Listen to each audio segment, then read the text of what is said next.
एक सच जो अगर चंद लम्हों देर से सामने आता तो कई जिंदगियां हमेशा के लिए बर्बाद हो जाती।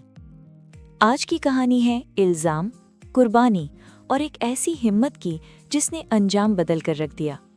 आईसीयू के कमरे में खामोशी छाई हुई थी। जैसे ही सुनीता ने आंखें खोलीं, एरा तेजी से उसके करीब आ गई। उसकी आंखों में खौफ भी था और सच जानने की बेचैनी भी।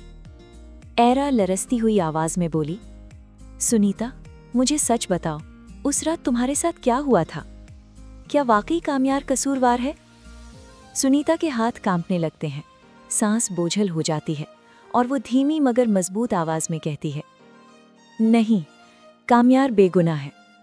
ये अल्फाज सुनते ही एरा जैसे सुन हो जाती है। सुनीता आहिस्ता आहिस्ता पूरी हकीकत बयान करती है।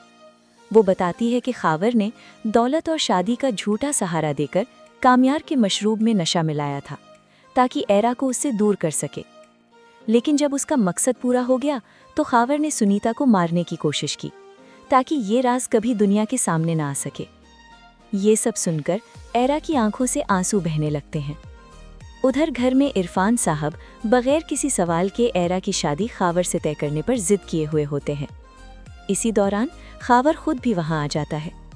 अचानक दरवाज़ा खुलता है। एरा अंदर दाखिल होती है और उसके साथ कामयार और पुलिस होती है जो फरीहा को हथकड़ी लगाए खड़ी होती है। इरफान साहब गुस्से में चीखते हैं, ये सब क्या हो रहा है? मगर आज एरा कमज़ोर नहीं होती। वो सीधा खावर के सामने जाती है और उसके मुंह पर जोरदार थप्पड़ मारती है।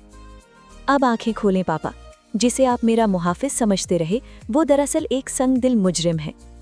एरा अपना मोबाइल निकालती है और सुनीता का रिकॉर्ड किया गया बयान सबको सुना देती है। खावर घबराकर भागने की कोशिश करता है, लेकिन कामयार उसे पकड़ लेता है और बरसों का दबाया हुआ गुस्सा निकाल देता है।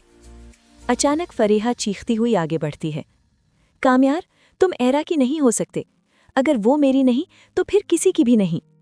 मगर पुलिस फौरन मुदाखलत करती है और फरीहा और खावर दोनों को गिरफ्तार करके ले जाती है। इरफान साहब की आंखों में नदामत झलकने लगती है। वो कामयार के सामने सर झुका देते हैं। बेटा, मुझसे बहुत बड़ी गलती हो गई। कामयार थके हुए लहजे में कहता है, मैंने सिर्फ एरा के लिए खुद को बदला था, मगर अब मेरे अंदर कुछ टूट चुका है। वो ऐलान करता है कि वो ये शहर छोड़कर जा रहा है। बस इतना काफ़ी है कि एरा महफूज है। कामयार दरवाजे की तरफ बढ़ता है तो एरा दौड़कर उसके सामने आ जाती है।